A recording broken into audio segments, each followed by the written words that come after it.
voy a hacer si todo está en mí para renacer? Tengo que cambiar este caminar. ¿Qué será de mí? Quiero ya estar bien. Siento colores fluir, encienden la llama en me. Carissimo, carissimo.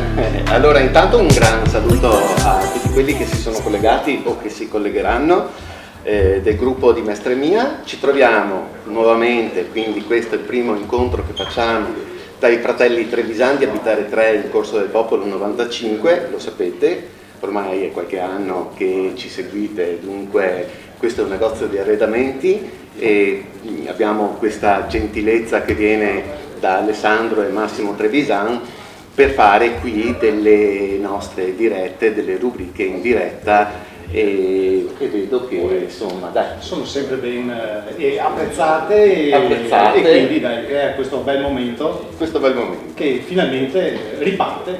Esatto, quindi siamo qui. Il bel momento riparte, dicevo, siamo in questo fantastico negozio che devo dire è sempre più bello. Invitiamo le persone comunque a recarsi qui e venire anche a nome nostro di Mestre Mia a conoscere questi ragazzi che sono veramente eccezionali per come lavorano, per la serietà e soprattutto per i contenuti. Come contenuti intendo dire i prodotti che vendono arredamenti, quindi dalla cucina ai salotti, alle camere da letto, ai piccoli pensili, tutto quello che con gran cura, minuzia e soprattutto con gran gusto.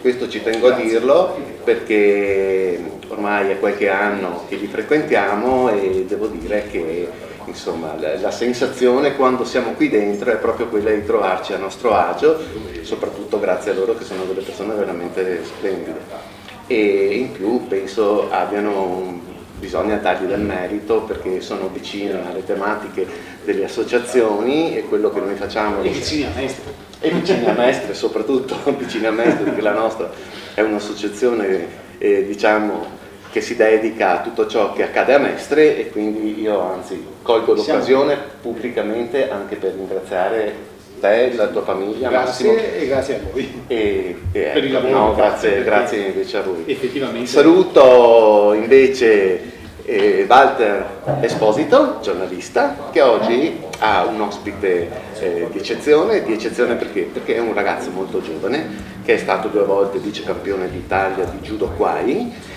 e colgo l'occasione anche per salutare questa associazione di Mestre che è una cosa che anch'io so da poco ma ha 50 anni di vita, si trova a Mestre in via Baglioni se non sbaglio e quindi saluto la cara amica Silvia Scagnetto che spero ci segua o comunque la guarderà in differita e mi avvio verso di loro e così comincia la trasmissione. Buon lavoro e buona trasmissione. Grazie.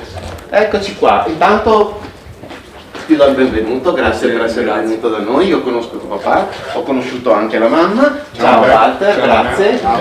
Grazie sempre. E qui non so se ci sarà la possibilità, perdo solo gli ultimi 30 secondi per farvi vedere le 2 medaglie perché 2 volte è arrivato secondo in Italia. Accidenti, la terza non c'è 2 senza 3, no, vero? Questa volta vogliamo l'oro. L'oro vogliamo, mi raccomando perché poi ti chiamiamo a rapporto. Poi cosa hai portato?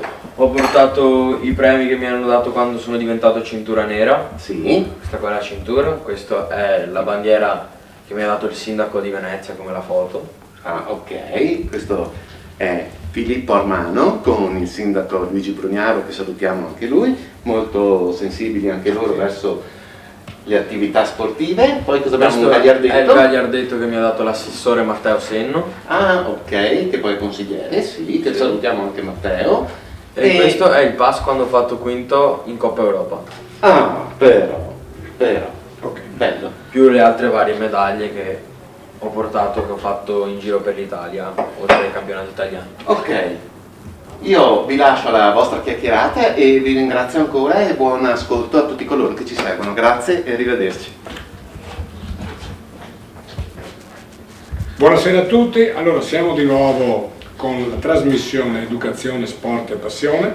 Ci eravamo lasciati nello scorso mese di maggio e riprendiamo adesso alla fine di ottobre con questi 4 appuntamenti. Come ha già detto Andrea, il nostro primo ospite, graditissimo ospite, Filippo Armano, giovanissimo, 16 anni, dico bene, 16 anni. E che andremo a parlare appunto con lui anche di non solo delle sue imprese, ma parleremo un po' anche dello judo quai, dico bene? Allora, siamo, come abbiamo anticipato, nella splendida, direi proprio veramente splendida location di Abitare 3, negozio d'arredamento dei fratelli Trevisani. Bene, allora, judo, tutti parlano, cioè spesso si parla sempre di, nelle Olimpiadi si parla di quali sono gli sport che hanno preso più medaglie alle Olimpiadi. La scherma, il ciclismo, Atletico. a seguire il pugilato, l'atletica leggera, però attenzione, io sono andato a dare un'occhiata che anche se vogliamo il judo ha preso delle belle medaglie. Ora ne vedo così, le cito un po' al volo: Ezio Gamba, Fabio Basile, Giulia Quintavalle, Maddaloni, Ilenia Scapin, la Pierantozzi, cioè voglio dire abbiamo medaglie d'oro, medaglie d'argento, medaglie di bronzo, quindi voglio dire anche il judo è una disciplina che ha portato e ha dato grandi soddisfazioni allo sport italiano, e quindi andiamo a parlare di judo. Abbiamo Filippo Armano, 2 volte vice campione italiano cadetti, come ha già anticipato, ha detto Andrea, arriverà la medaglia d'oro sicuramente. Una domanda che ti faccio io, prima di andare a capire perché hai scelto judo, come hai cominciato, perché ti piace, una domanda: 2024 ci sono le Olimpiadi, è troppo presto per te o punti al 2028? Perché tu andrai alle Olimpiadi sicuramente. Questo te lo dico si spera. Te lo dico io. Questo si spera. Filippo Armano. Allora, è un po' borderline, perché 2024 è andata molto vicina. E avresti 18 anni. Avrei 18 anni, sarei molto giovane. Comunque è quello l'obiettivo. Bisogna prima conquistare qualcosa in ambito europeo e mondiale prima di poter arrivare a un'Olimpiade. Tu hai già fatto una Coppa Europa, no? Già una Coppa Europa, però non è un europeo, non è neanche un mondiale, quindi si punta prima a quelle cose lì e poi alle Olimpiadi e a tutte le cose che vengono dopo. Detto questo, si punta a quella dopo del 2024, che avrò 22 anni, sarò già più quindi a pronto. 22 anni saresti preparato. Sarei già pronto. Con anche tanti anni di attività alle spalle, quindi potresti essere pronto. Avrei l'esperienza giusta per riuscire a fare qualcosa. Ecco, ma gli avversari più forti, è vero che sono, cioè, giapponesi, oppure ci sono anche, non lo so, anche in Europa altre e anche gli italiani stessi, voglio dire. Gli italiani stessi sono nella top 10 tra i team in Europa, oltre ai georgiani, i francesi, gli azeri, i tedeschi qualcosa e un paio di inglesi, però gli italiani sono quelli, i francesi sono quelli più di spicco in Europa. Ho capito. Senti, qua io vedo che c'è una cintura nera, no? Sì. Ecco, vedo degli ideogrammi. Dei caratteri dei giapponesi. caratteri, ecco. Cosa c'è scritto per te? Il mio nome e cognome. Ah, che bello, ecco, facciamo vedere. Qui c'è scritto Filippo Armano. Lo vediamo? Quindi tu lo sai scrivere allora? No, è solo per fare rappresentanza, perché il che non è poco. No, io ritengo molto importante il Giappone, perché oltre che hanno creato lo sport, l'hanno inventato, Jigoro Kano l'ha creato nel 1800 circa, quindi io penso che molto sia dovuto anche a loro, perché se loro non l'avrebbero inventato non l'avrebbe inventato nessun altro, o si sarebbe creata un'altra disciplina che non sarebbe stata diciamo caratterizzante come il judo. Ecco. 2 finali perse. Sì. Ecco, le vogliamo raccontare queste 2 finali perse e contro chi le hai perse? Le ho perse tutte e 2 le volte contro un ragazzo siciliano. Sempre lui? Sì, Che si chiama? Lorenzo Paradiso, di cui saluto. Lo salutiamo? Salutiamo Lorenzo Paradiso. La prima l'ho persa perché ero inesperto, ero esordiente primo anno. Lui quanti anni ha? Lui ha un anno più di me, 2005. Ok. La prima l'ho persa con l'inesperienza, perché ero esordiente primo anno, avevo 13 o 14 anni, non ero pronto mentalmente, mi allenavo poco a quel tempo.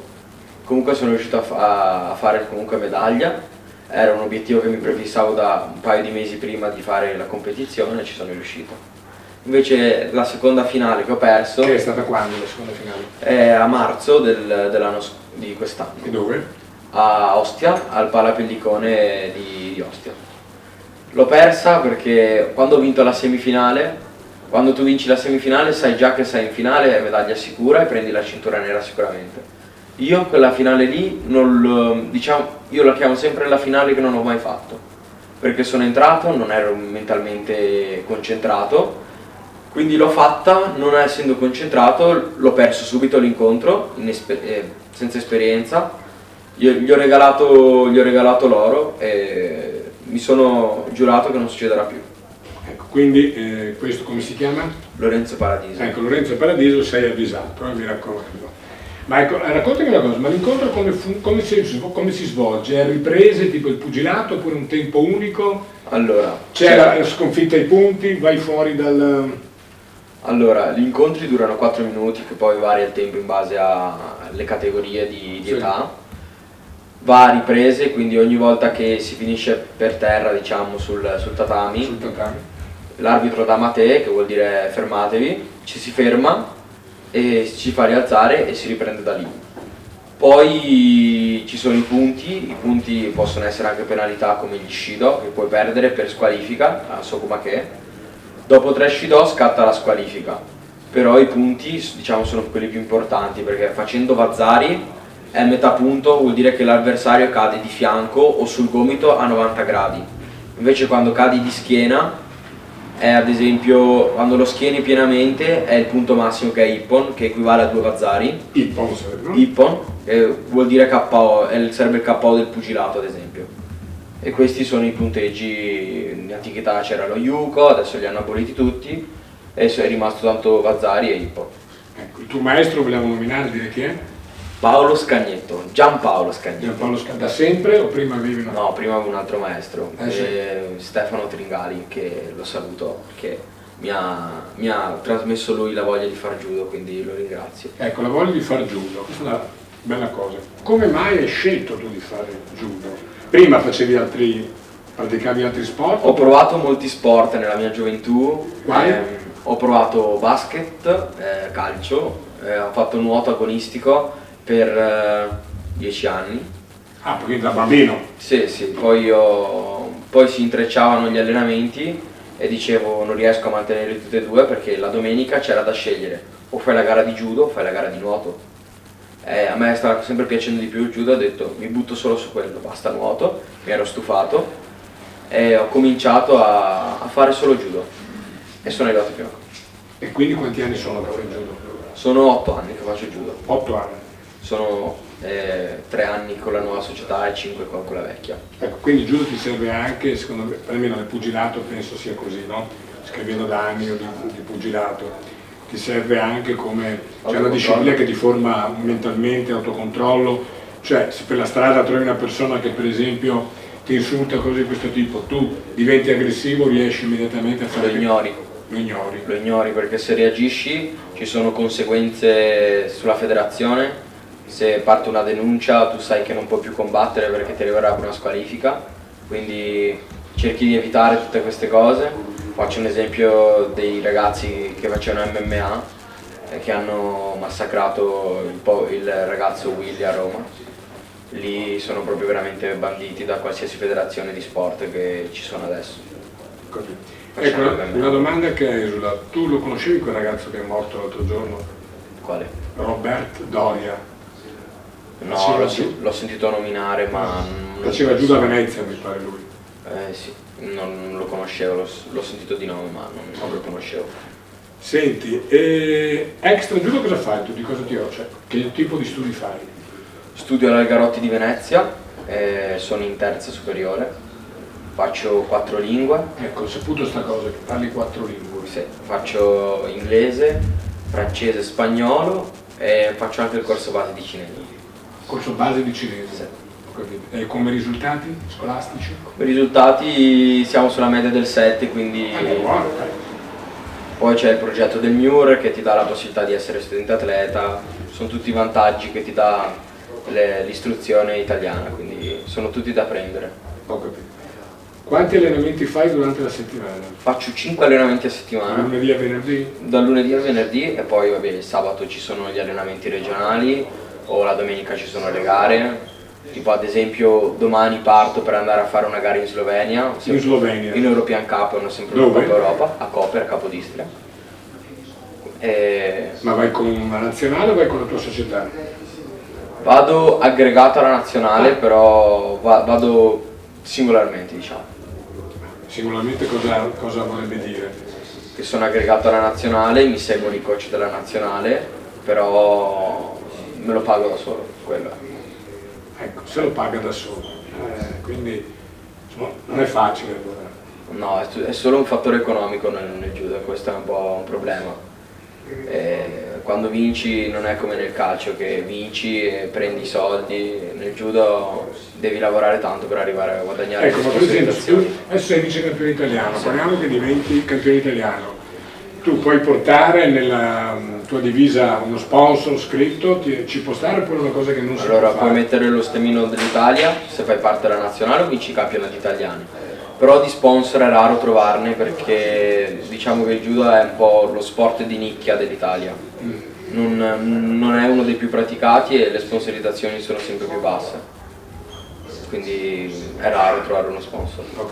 Gli allenamenti quante ore durano mediamente? Mediamente durano un'ora e mezza, poi dipende se arrivi prima ti alleni un po' prima, può essere che hai voglia di allenarti un quarto d'ora in più, arrivi un quarto d'ora prima in palestra e ti alleni per conto tuo. Dopo arriva tutti gli altri atleti e ti alleni dopo. Ma a parte chiaramente penso l'attività fisica prima, no? Tutte queste cose, questi preliminari.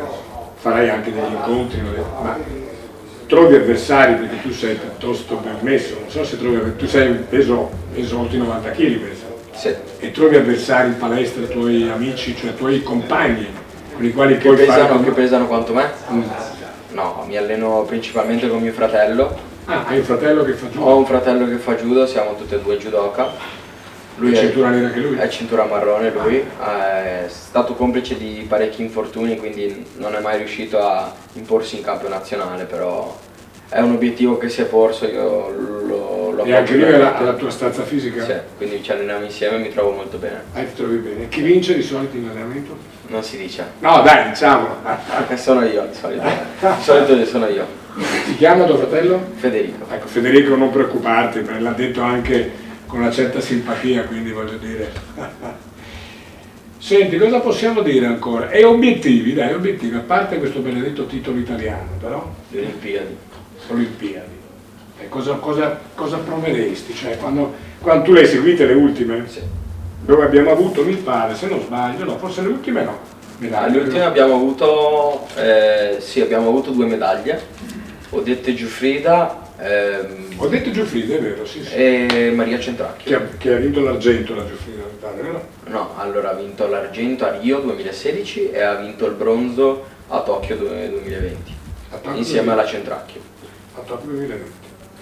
Ecco, ma per esempio Ezio Gamba, lo conosci, l'hai mai sentito nominare? Perché lui ha dato un po', Ezio Gamba ha dato, tu chiaramente non eri ancora nato, ero giovane, io avevo 21 anni, ero nell'80, ha dato una svolta, posso assicurarvi, judo non si parlava quasi mai, Ezio Gamba vinse una medaglia d'oro, che credo fosse un bresciano, cosa di questo tipo. Può essere.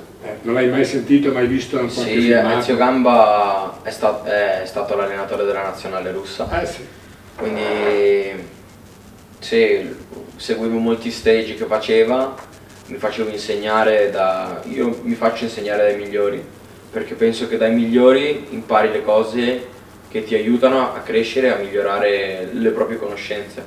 Se tu non ti alleni con le persone che sono magari di grado più basso, che non fanno esperienze europee, nazionali, al massimo regionali, non hai possibilità di crescere, rimani sempre al solito livello.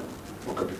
E hai un atleta, il quale non so, per esempio, Fabio Basile, Mi ispiro? la Pierantozzi, Maddaloni, cioè c'è un atleta italiano, poi se ci sono stranieri parliamo anche degli stranieri. Principalmente mi ispiro a Basile e a Lombardo. Ho fatto quinto alle Olimpiadi a malincuore. Che Basile ha vinto? Basile ha vinto nel 2016, ha vinto l'oro a Rio, però gli altri due... Penso che Lombardo sia veramente il mio tipo di ideale di judoka, perché lui è sempre calmo, non è mai agitato, quando sale sul tatami lo vedi proprio che ha la testa libera e ragiona su qualsiasi cosa che fa. E quindi voglio diventare come lui, voglio proprio dire così.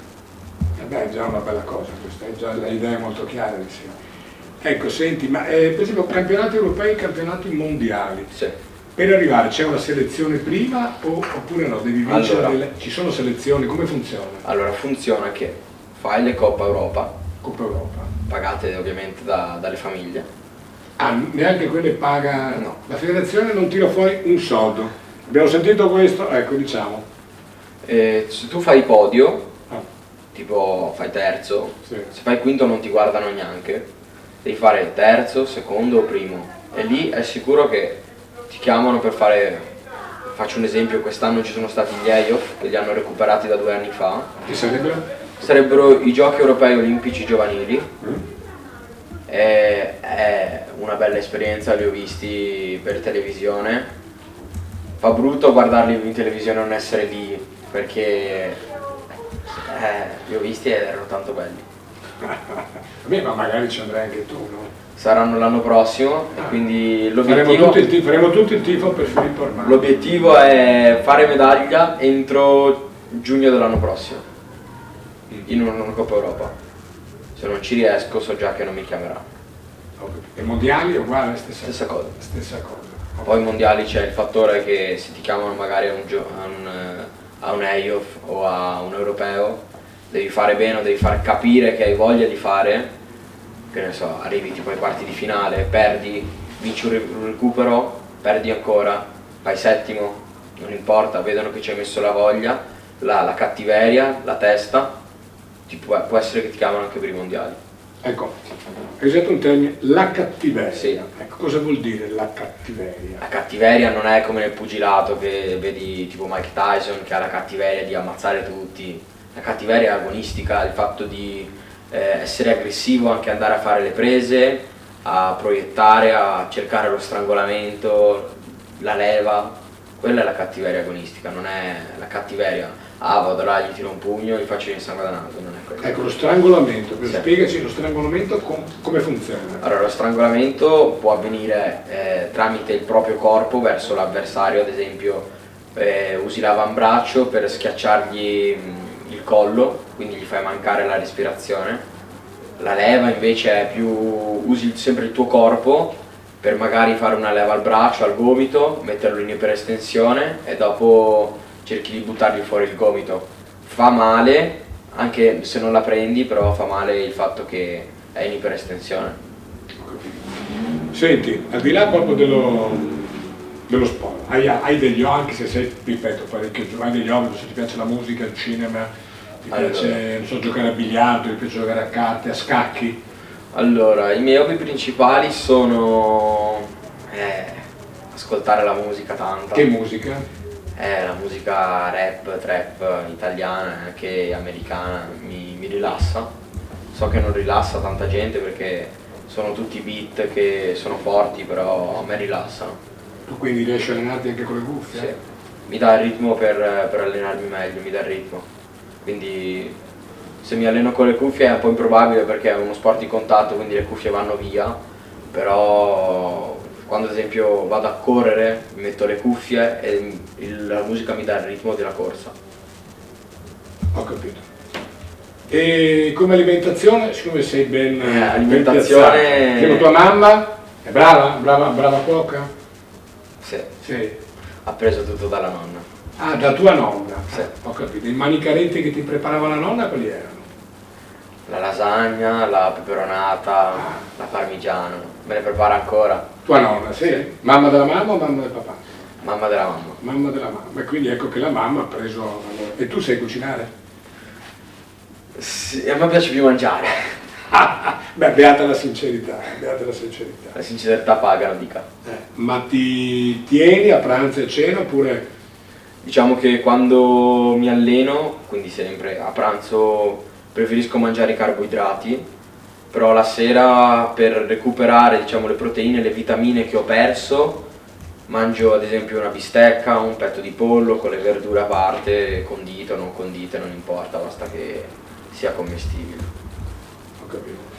Senti, per far diventare d'oro questa medaglia, no, facciamola anche vedere che è così bella, eccola qui. Questa è un Grand Prix italiano. È un Grand Prix, però è d'argento, anche sì. Simile argento, diciamo quello che è argento, no? Credo sia. Per farla diventare d'oro, eccola qui. La tingiamo nell'oro. La tingiamo nell'oro, e quindi cosa devi fare per tingerla nell'oro? Devi allenarti ancora di più, devi crederci. Devo mettere su massa fisica, devo cominciare a crearmi una forma fisica, perché mi sono già scontrato con le persone fuori dall'Italia e anche in Italia, e comunque lì li vedi proprio che hanno fisicità, e se tu sei, diciamo, solo ciccia non riesci a portarli via. Quindi ho cominciato un percorso di massa fisica. Ho capito. Senti, in un panorama a 360 gradi, quindi che esula solo da judo, qual è l'atleta che più ammiri e perché? Togliendo il judo? No, al di là del judo, cioè può essere il tennis, la scherma, l'atletica, il calcio. Ne ho parecchi. Ne ho parecchi. Dimmene 2 o 3. Se ti faccio i nomi di Roger Federer, cosa mi dici? Un grandissimo atleta che ha avuto molto talento e la fortuna, è un peccato che si sia ritirato, ma l'età è complice. 41 anni. L'età è complice, quindi poi c'è Kobe Bryant, che per la sua etica lavorativa lo stimo tantissimo. Poi c'è Cristiano Ronaldo, che non ha avuto, era nato povero e poi è diventato quello che è diventato, quindi li stimo molti e sarebbero un po' i miei idoli oltre a mio papà. Quindi... Tuo papà è il tuo idolo principale? Mio papà è il mio idolo. Ha fatto judo anche lui? No, faceva taekwondo in Australia. Taekwondo in Australia, ed è australiano? No, è veneziano, a 5 anni si è trasferito e è andato in Australia. E poi è ritornato qui a che? Poi è ritornato qui quando ha sposato mia mamma. Tua mamma è veneziana? No, mia mamma è australiana, con genitori romani, quindi... Beh, salutiamo anche la mamma è qui comunque, la mamma è qui presente con noi, buonasera. Quindi sì, sono italiano al 100%. Ecco, ma il taekwondo tu lo sai, lo conosci? No, lo guardo per TV, però... Tuo papà non ti ha mai spiegato qualcosa? No, gli anni passano anche per papà e comunque è sempre a lavoro, lo vedo pochissimo perché con gli allenamenti, lo studio... È bella questa cosa, il tuo idolo principale è tuo papà. Non ho molto... Adesso è difficile trovare questa cosa. Il rapporto padre-figlio è molto bello questa cosa. Ma il rapporto padre-figlio o te lo crei perché non nasce... Io sono anche nonno, guarda, quindi figurati. Cosa volevo dire? Un'altra cosa, ecco, ho sentito che hai citato Cristiano Ronaldo, quindi qualcuno mi ha detto che sei anche tifoso della Juventus. Come mai Juventus? Prima di tutto sono... Da piccolo? Da piccola mio papà mi ha sempre trasmesso l'amore per il calcio. Poi c'era mio nonno che chissà dove è adesso, per fortuna speriamo stia bene. Mi ha trasmesso l'amore per il Milan, mio nonno materno per la Roma. E tu Juventus? Io Juventus come papà. Come papà, sempre il papà. Che poi scherzando mi diceva se non tifi Juventus trovati un'altra casa, scherzando. Questo è un classico. Queste sono le cose questo è un classico di tutti. Sì. Va bene, abbiamo fatto una bellissima chiacchierata. Allora, prima di chiudere,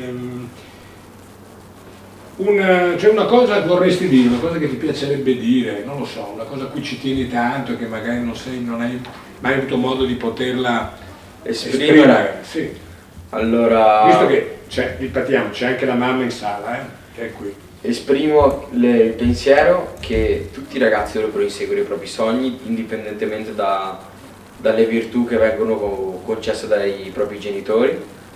Detto questo, un ragazzo agitato o un ragazzo calmo possono comunque praticare judo, anche se ce ne sono pochi, però i club sono sempre pochi perché ormai c'è un po' la guerra tra mi ruba l'atleta, non lo mando ad allenarsi là, quindi penso che sia ora di finirla con queste cose, è ora di pensare soltanto alle cose che possano aiutare l'atleta a crescere. Ecco, ma tu hai citato la guerra, facciamo anche un'ulteriore domanda. Ragazzo giovane, ecco, tu come la pensi, per esempio, anche se sei tanto giovane, questo conflitto Russia-Ucraina, come lo vedi? Lo vedo lungo e uno spargimento di sangue inutile perché a detta mia non avrebbe senso, la Russia è già un territorio enorme non capisco aggiungere anche il territorio dell'Ucraina ai propri possedimenti. Secondo me è tanto per fare le cose fatte male, perché non ho pensieri riguardo, però mi dà fastidio il fatto che muoiano persone innocenti per le decisioni di uno solo. Bene, bravissimo. Bene, io direi grazie di cuore a Filippo Armano, un ragazzo così giovane, già con idee molto chiare. Ripetiamo, vice campione italiano di judo Kwai, categoria oltre i 90. E cosa possiamo dire? Grazie anche all'associazione Mestre Mia, presieduta da Francesco Brunello e Andrea Sperandio, amici. Come sempre nella location Abitare 3 dei fratelli Trevisan.